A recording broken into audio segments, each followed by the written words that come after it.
bring her back amazes me, just because it's pretty much round 2 of Danny and Michael Philippou. I don't know how to say their name, but they're really talented, and it's basically just a round 2 after Talk to Me of showing us that these guys mean business, they know what they're doing, and that they came from basically being YouTubers making unhinged videos to being film directors that are making unhinged movies. It's great.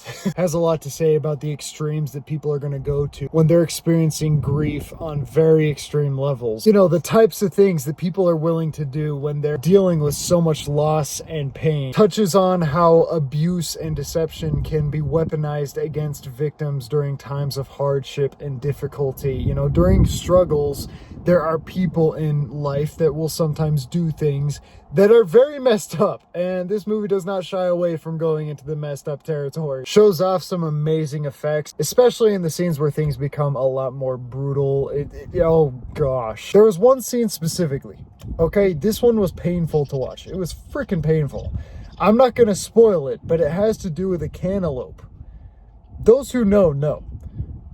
Oh man, it was really good. It's suspenseful while also making room for there to be some emotion and heart and, you know, a level of care for characters, and, you know, just the things that are going on within the story make you really care about these people and the things that they're going through. It's very unforgiving and volatile in its storytelling to a level where, you know, it becomes unpredictable, and it basically tells you that, hey, no one is safe. Anything can happen to anyone in this story. No one is safe. The stakes are high, and you feel that. Which is something that we desperately need in more movies these days, because are you kidding me? Everything is so paint by numbers and predictable. Okay, look, this is one reason why I really like A24. It's because a lot of the movies that they put out have their own level of, you know, they're unique in a way, and they're not the same. They go against the grain a lot of the time as far as, you know, their content, whereas a lot of other studios don't exactly do that,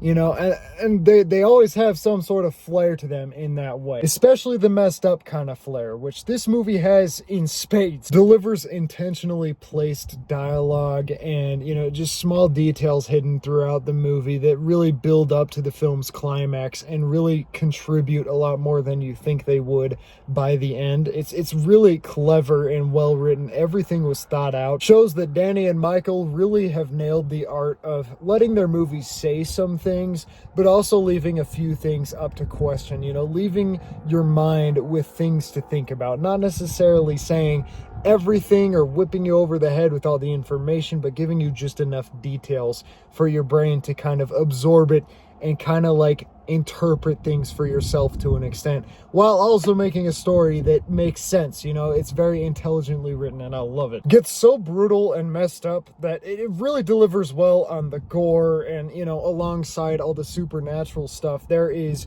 messed up stuff that happens in this movie, and it really hits you like a truck sometimes. And overall is something that you gotta see.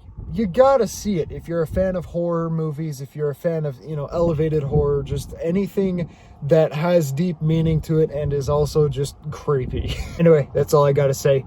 Bye!